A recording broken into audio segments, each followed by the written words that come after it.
Listen closely. A single father and his loyal dog stumbled upon a wounded female police officer in the dark. What happened next became a story the entire police force still talks about. The night was unusually still. No wind, no voices, just the hum of distant streetlights and the quiet echo of footsteps along an empty road.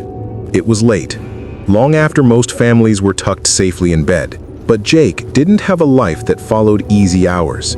Jake, early 30s, a mechanic by trade, carried exhaustion like a second skin, long days, endless repairs, and a paycheck that always seemed to evaporate too fast. But none of that mattered compared to the real reason he worked so hard.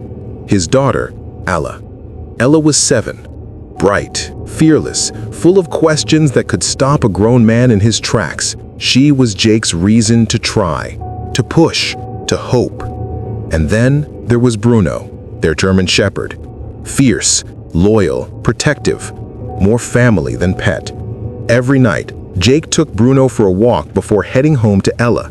It was routine, predictable, safe. Until Bruno stopped.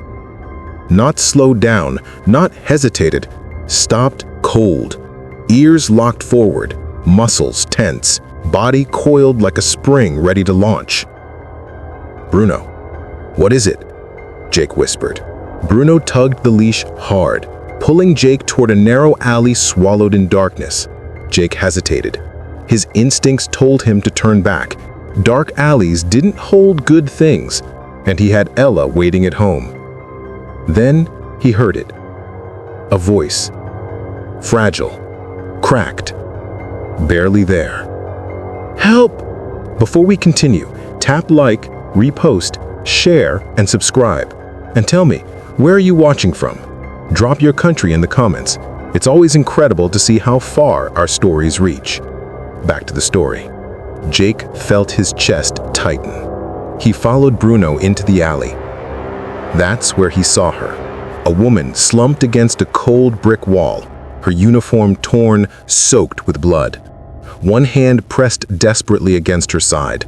Her breathing was uneven, shallow. Her face was pale, the life draining out of her second by second. She wasn't just injured, she was dying. Jake froze. He wasn't a doctor. He wasn't trained for trauma. He was just a father who knew how to replace transmissions and rotate tires. Bruno nudged the woman's boots softly and whined, "Do something." Jake knelt down. Hey, look at me," he said, voice shaking but steady enough. "Stay awake.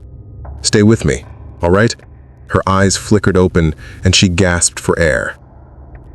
"Ambush! Drug raid!"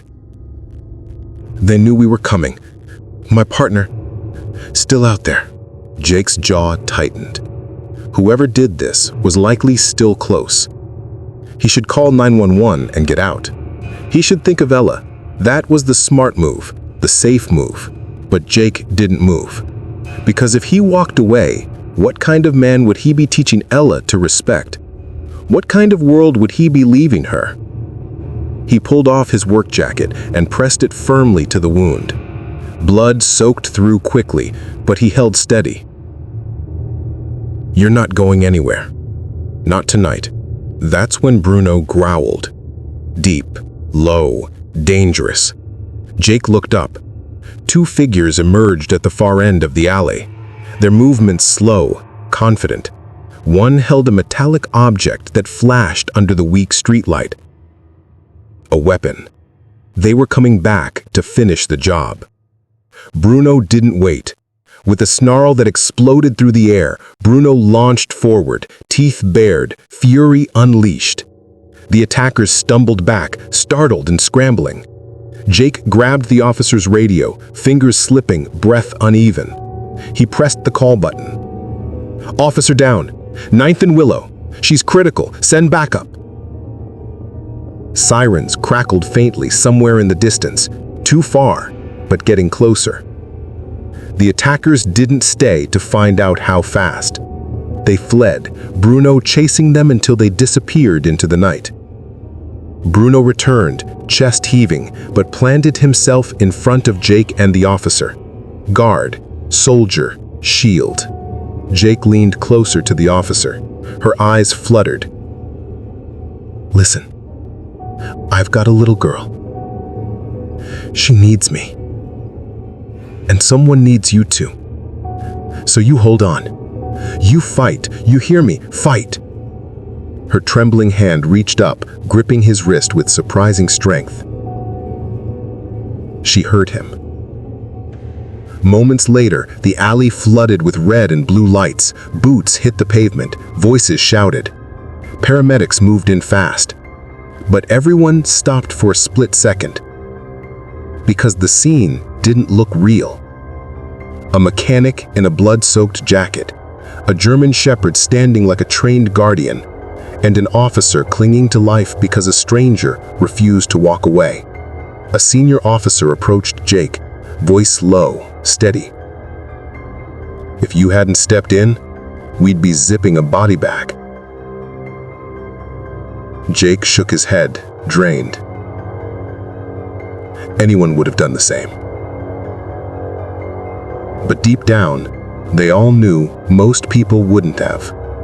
As the paramedics lifted the officer onto a stretcher, her hand slipped from Jake's wrist, but not before she whispered, barely audible. Tell your daughter. Her dad's a hero. Jake stood still. Bruno pressed close against his leg. The sirens faded out as the ambulance disappeared around the corner. He didn't feel like a hero. He felt like a father who acted the way he prayed someone would act if ever Ella needed saving. But what he and Bruno did that night would echo through the police force, the town, the news, and eventually, the world. A reminder. Courage isn't learned. It's chosen. This story touched millions. If it touched you, let us know with a like. Comment touching story and follow or subscribe for more stories like this.